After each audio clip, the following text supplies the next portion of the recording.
What is good, y'all? It's your girl Kat.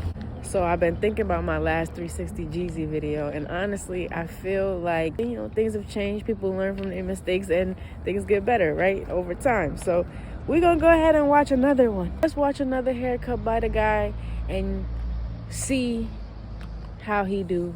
I feel like I was a little disappointed with the way that he kind of navigated that haircut, but I believe in you. I believe in you, Jeezy. So I want to give you another shot, my boy. Let's see. All right, y'all, let's get right into it.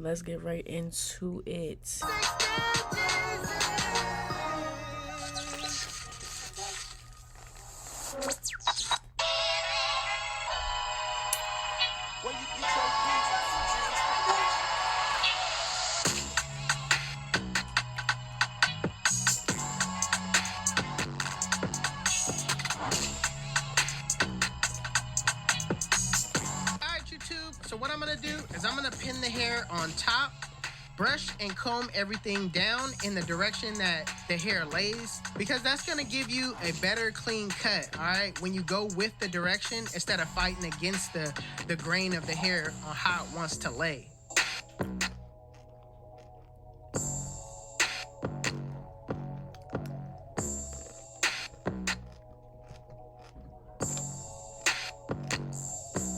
So when I brush the hair, I'm brushing it at a slight slant because that's the way the hair naturally lays. So the first guideline I'm using is the bald line using my trimmers, and I'm setting my guideline in a rainbow-like curve, all right? So I'm not really setting it in straight because I want my blend to have a slight curve to it so it can stand out amongst all haircuts.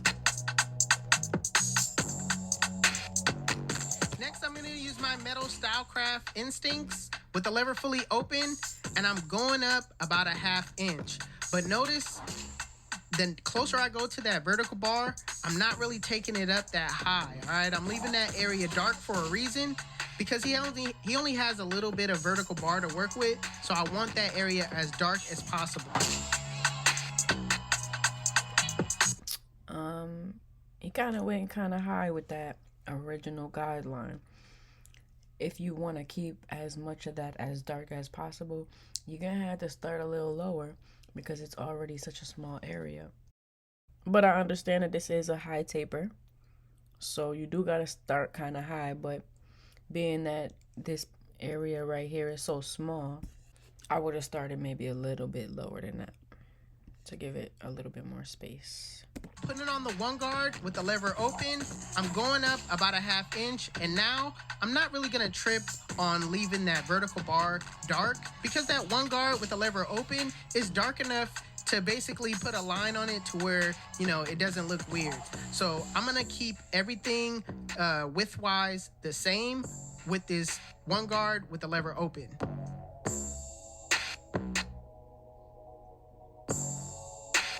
So this is gonna be a disconnected taper, which means I'm not blending into the bulk. I'm just gonna take off the rest of the bulk that's on the side with a number 2.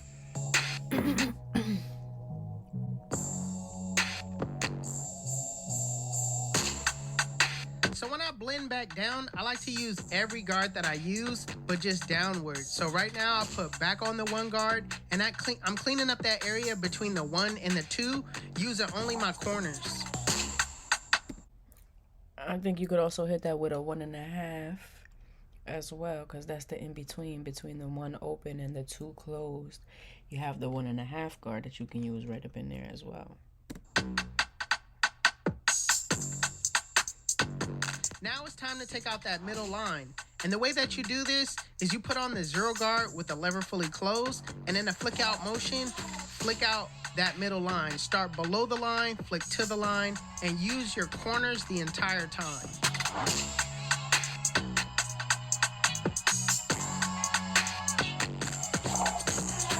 So like I said, I like to take baby steps when I go down. So in some cases that 0 guard closed doesn't take out the middle line fully. I like to go with my lever open and kind of detail that area where I see bulk, all right? I use my corners, and I'm just kind of notching off those areas as much as possible, trying to make it look as clean as much as possible as well. So I think when it comes to fading down, there's some complications, and I noticed that a lot of the barbers that I've been watching on YouTube fade down, and it ends up not really as clean of a transition as it could be. And I think that the reason why is because you start to lose your spot, if you know what I mean. It's like once you start to really blend, now you don't remember where each guideline is. You know, you can't really fully remember where you had the 1 guard and the 1.5 guard and the half guard and the 0. You kind of got to guess where it was at and then how high up to go with those little notches. You feel me? So it kind of makes you lose your spot a little bit, and then you end up taking it higher than it needs to be, or not really getting some of the bulk out because you don't really know how high to go with certain levels. You feel me? So like right now, he may have the lever closed or almost closed, and now he's hitting it with the corners, but he don't know really. I'm not gonna say what he know and what he don't know, but I would imagine that it's hard to remember where to, or hard to know how high to go with it, because now you're really starting to blend and the guidelines are starting to disappear. So how high up can you go with them corners with the zero with no guard on it closed? How high can you go? When do you have to open it up?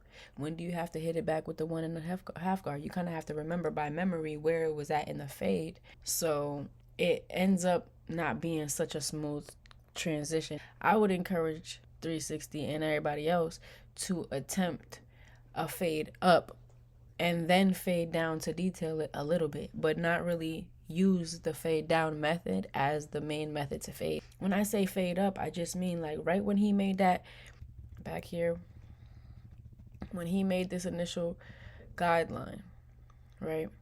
He would have then took his clippers, closed, and tapped this line, then open the guard 2 notches, go up a tiny bit more, open the guard 2 notches again, go up a tiny bit more. You're fading up now, but you're able to see where in the fade you're at. So you can't lose your way in a sense. Now, this method takes a lot more patience because you have to inch your way into the cut. You have to literally move in centimeters, like just a little bit at a time, so you don't cut too high. But it's a much more way to stay accurate in terms of where you're at in the cut. I'm gonna take off the rest.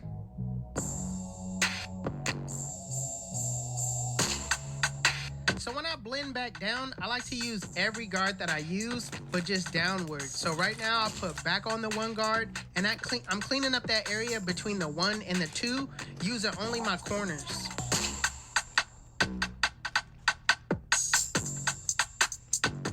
Now it's time to take out that middle line. And the way that you do this is you put on... So like I said, I like to take baby steps when I go down. So in some cases that 0 guard closed doesn't take out the middle line fully. I like to go with my lever open and kind of detail that area where I see bulk, all right? I use my corners and I'm just kind of notching off those areas as much as possible, trying to make it look as clean as much as possible as well.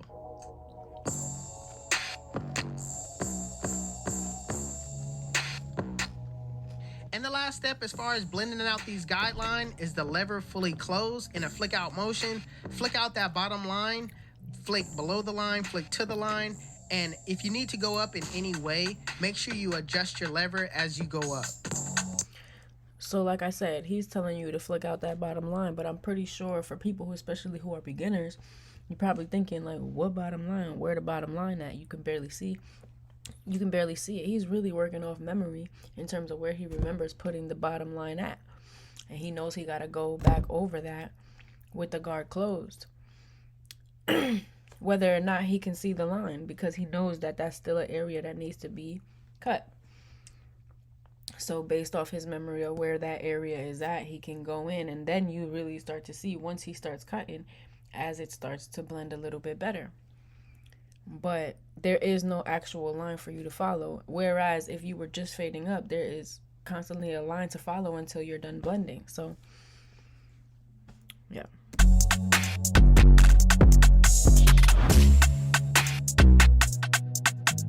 And lastly, detailing. Detailing is extremely important, all right? This is what separates you from being a just average barber. An average barber would have left it alone and just put a line on it, got his money, got you up out of the chair.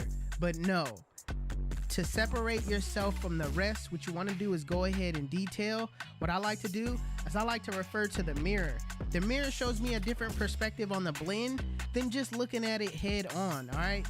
If I don't have access to a mirror, what I like to do is I like to rest my eyes and come back to the blend. Once you rest your eyes, you'll see new things in the blend that you didn't see by just looking at it and staring at it the entire time. So make sure you rest your eyes, come back to it, and do some corner work in areas where you see bulk, all right? I'm using my corners the entire time. I'm not using that full blade.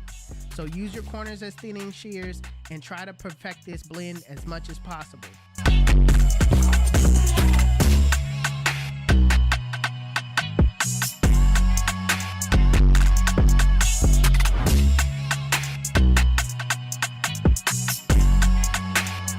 So when it comes to the back, I use the same exact steps. For all my students out there, people want to learn how to cut, you want to memorize your steps, all right?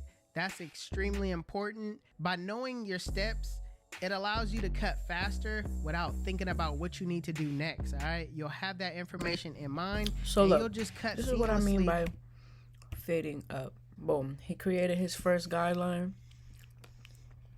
He created his second guideline, right? Now he's about to blend this second guideline up. There, people want to learn how to cut. You want to memorize your steps, all right? See that? He's starting to blend this guideline up into this. That's extremely important. By knowing your steps, it allows you to cut faster without thinking about what you need to do next, all right? Boom, you start to see it start to blend. Now he gonna come down here, and then he gonna blend this into this. The problem with that is now having this guideline right here helps you stay within this zone. Whereas if you blend this out, you kind of forget where the zone is at, or it can be easier to forget where this zone is at. Now you're taking it higher and higher than you needed to because you didn't have the second guideline to stop you from going too high. That's what I mean when I say blending up is better so that you don't lose your spot in the fade. It'll definitely increase your time. So right now, I'm gonna work on taking down his front. So you see what I mean? It's like you took the, if this is a high fade, you needed to finish blending this out because all of this is nice and blended from this perspective, but this right here is still not blended. We all see that. Everybody see that. So you're gonna line this part up. You're gonna line it up. And then you're gonna fill it with some enhancements to cover that up. But this is not blended right here. Me personally, I would prefer to make sure it's blended than to make sure that there's dark panels right there. I would prefer to make sure it's blended. To me, the blend is more important. Line to match the sides, all right?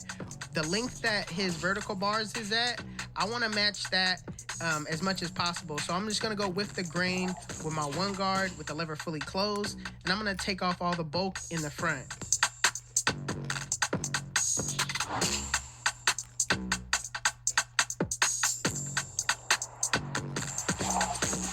So before I line my client up, he wanted about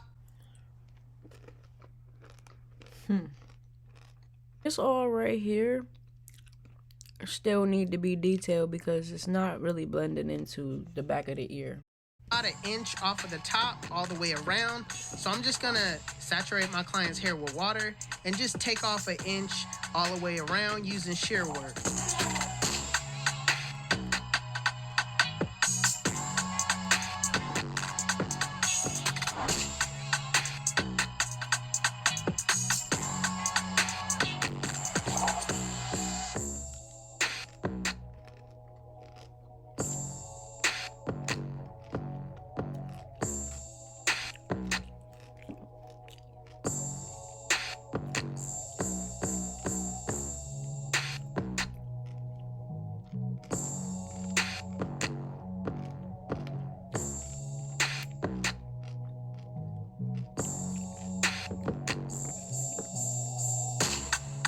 I line my client up, I'm gonna use some shaving cream and just, lay it on my client's front line. What this is gonna do is gonna lay the hair down and clean the skin at the same time. Because what I'm gonna do is I'm gonna apply a hot towel around my client's head, leave it on for 5 minutes, take it off, blow dry until dry, and then proceed to line my client up.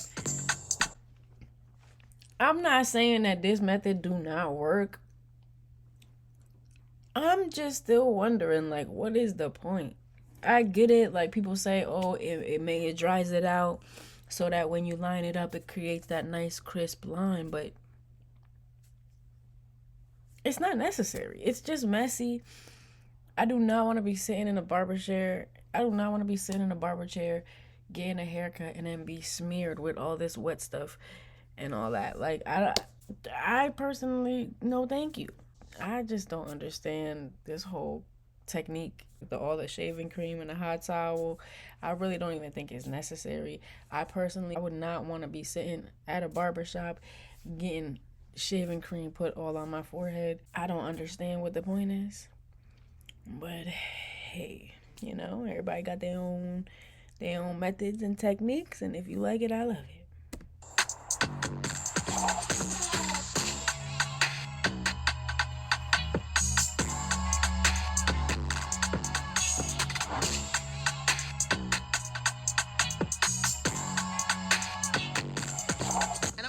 Gonna add some holding spray just to lock everything in and hold everything in place. That way, when I go to line it, the hair doesn't move.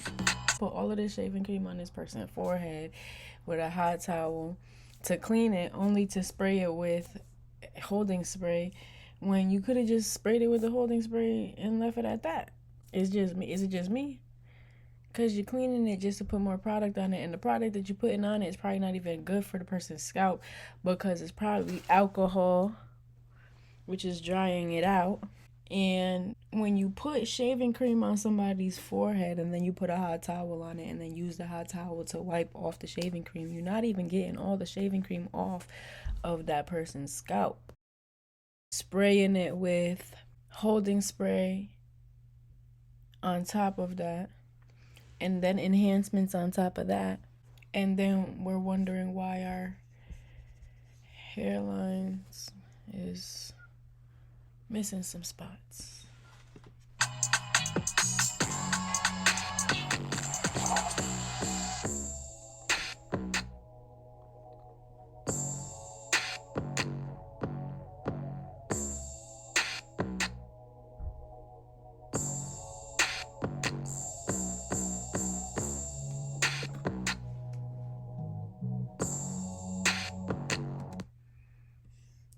So this side is a little bit better in terms of the blend going behind the ear.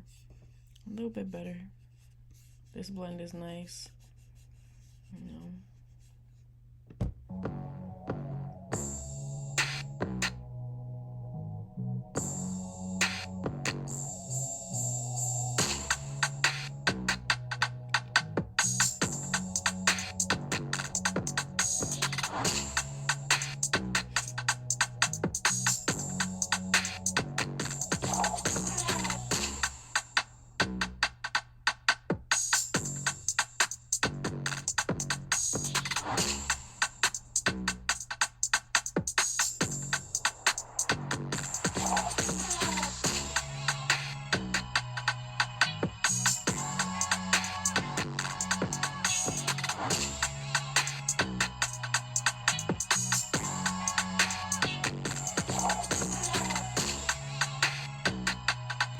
So this blend is really nice. This blend is nice.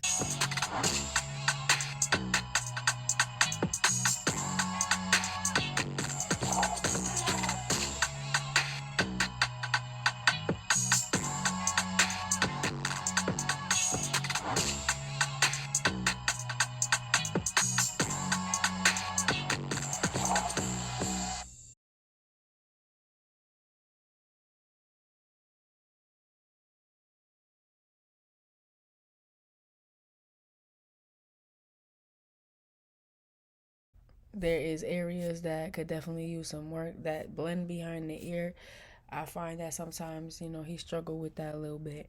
I understand because I used to struggle with that as well, but that aspect of the haircut is really important. The ear don't always hide it, and neither do the enhancement. This side of the haircut is a lot better than the other side, though. It looks fire, and you know, in the end, it looked fire. Even though I know that before the enhancements, this area right here needed a little bit more work with the blending.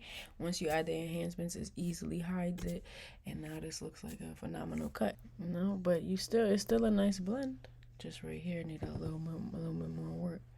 Channel will be linked in the description. My boy 360 Jeezy. My boy 360 Jeezy. 360 Jeezy. I mean, everybody got their own techniques. You know what I mean? I'm not knocking the guy's techniques. I do see where he could do better. And I'm not fully like sold yet. My second time reacting to a haircut video, and so far I still feel like it's a few things that you can do a little better at, but overall still a good barber, still a good cut. At the end of the day, the blend is there. I just think that if you blend up instead of down, you will have much better results. That's just me. I could be wrong. Everybody got their own methods. Everybody don't gotta do it like me. But I do feel like, when you blend up, you have more control of where in the fade you're at. And it's easier to do it even on both sides and whatever. But yeah, that's it. That's all, bro. That's it. That's all. That's all. No more if you see it. Me done. Me don't have no more if you see it. Me done. Well, that's my second reaction to 360 Jeezy's haircut video. What do y'all think? I'm not trying to be too hard on the guy. I don't think it was a bad cut. It could have been better still for somebody who's been cutting for a long time. Alright, y'all. Let me know what y'all think in the comments. Am I wrong? Am I bugging? Am I being too picky? Am I being too, what you think? I think I'm right, Alright, y'all. That's it. That's all. Peace.